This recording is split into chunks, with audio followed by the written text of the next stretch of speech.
Count money, man. Stack riches. Try and told him I'm a beast, bud.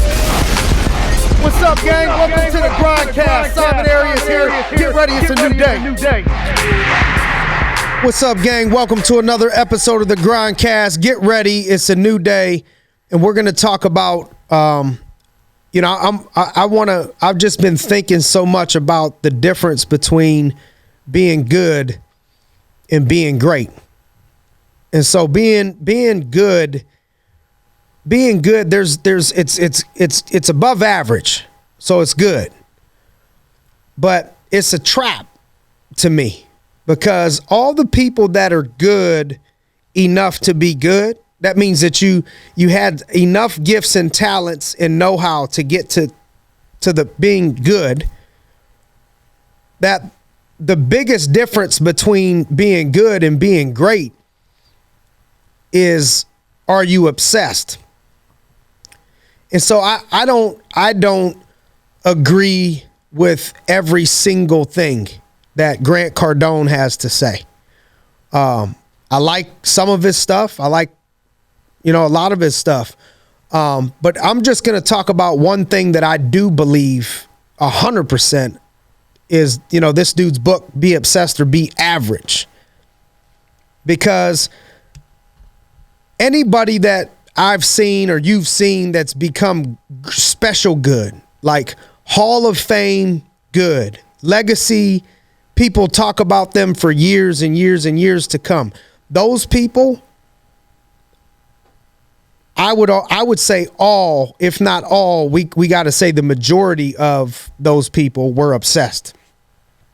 Whether that's a kid doing gymnastics or whatever, like all day long. My daughter, she's into dance right now. That's her thing. So she'll go to dance for like 3 hours and then she'll want to dance and do stuff all day for hours on top of that. That's a kid, but that's how you get special good when you're able to put in the hours that everybody else puts in, but then you go and do some extra stuff. That's what'll make you great. That's what'll make you great. More often than trying the route of I'm just going to be talented. I don't know how that's going to play out. I'm sure that happens once in a while. Somebody's just that talented, but it's a shame to see what they waste. Whether you're religious or not. I was talking to a group of people this morning and we were talking about this stuff. And, I just referenced, regardless of what your, religious background, is or anything like that, everybody for the most part knows I'm a Christian. Not perfect.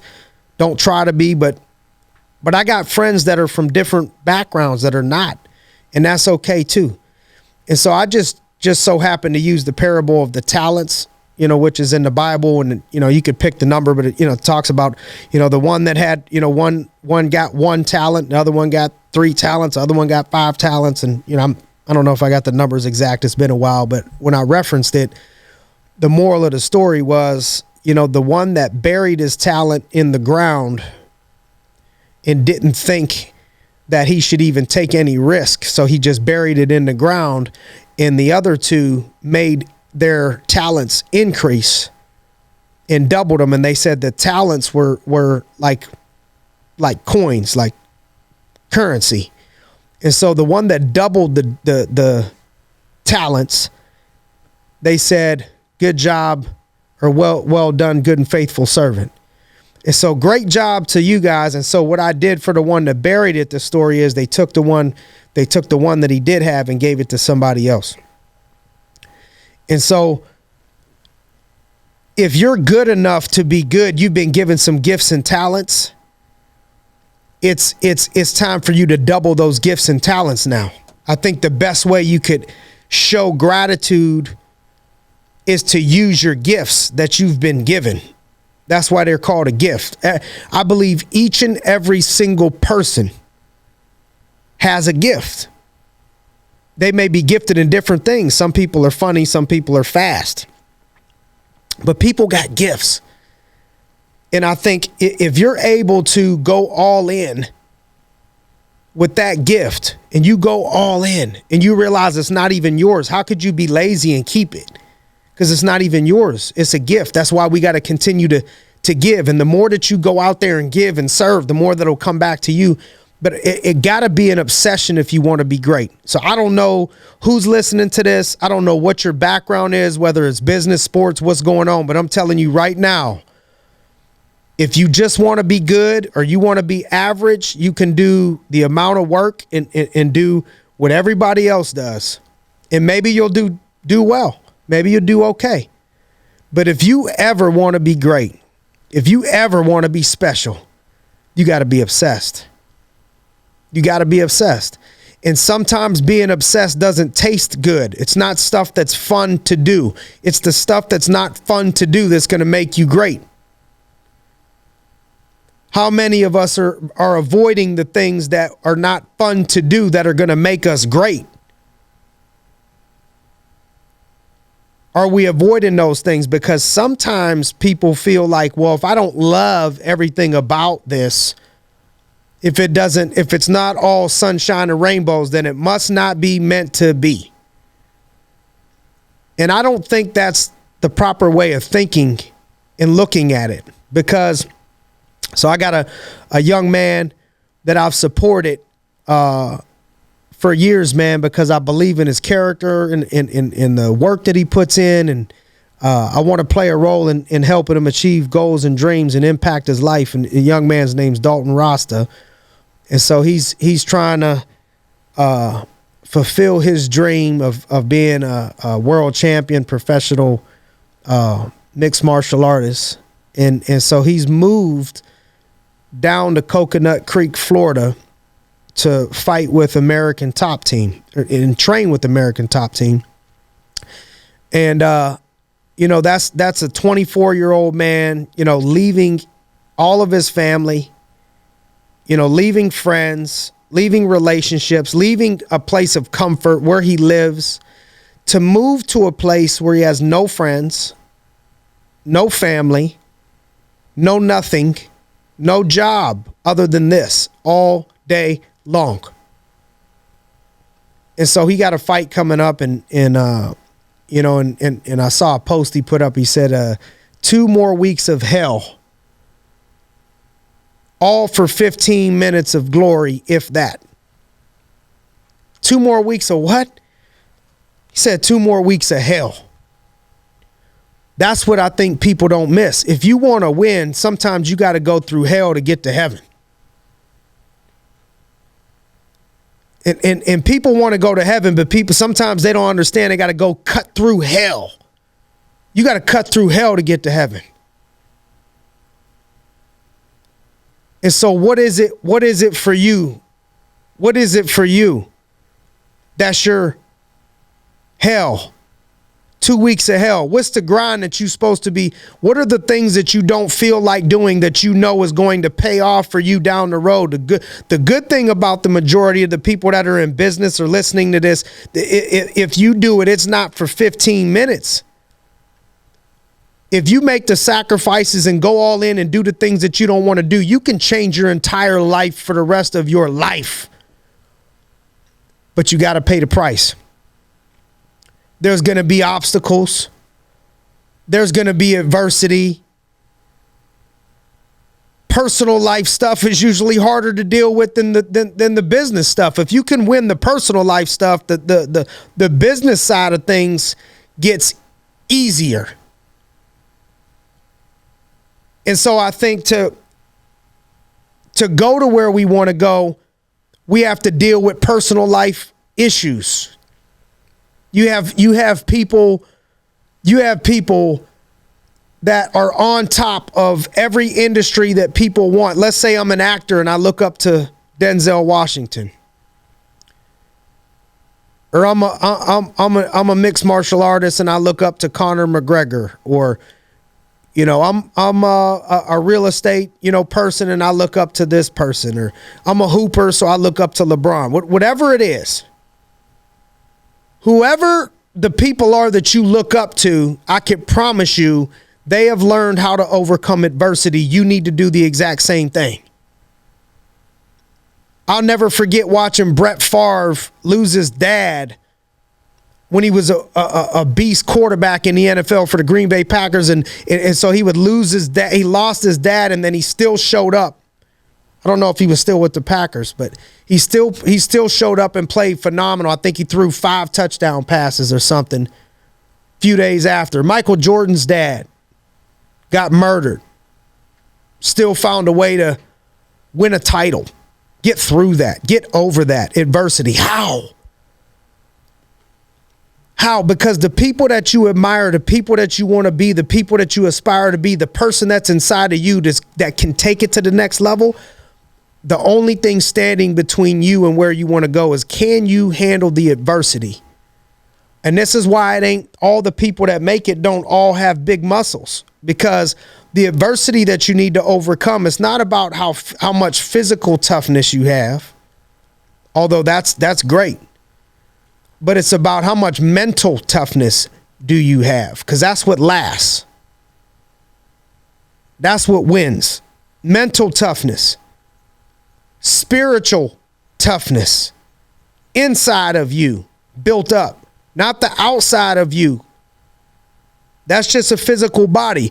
If you want to get through adversities, you got to tap into your mind and your spirit, because the only thing standing between you and the person you look up to is the sacrifices that they've made and the adversity that they've gone through with a positive attitude and a fight in their heart. No quitting. Have you ever heard of someone that quit their way to the top and they got on stage and said, man, I think the secret was shit got hard and I just quit. So then I changed jobs and I got hard over there and I quit. And I've started doing good there for 4 or 5 years. And then as soon as I had one bad year, I quit. Ain't no speech ever going to look like that, because you can't get greatness through quitting. At some point, you're going to have to go through something. At some point, you're going to have to stand and fight. It's not all going to be sunshine and rainbows. It's not all going to be wins.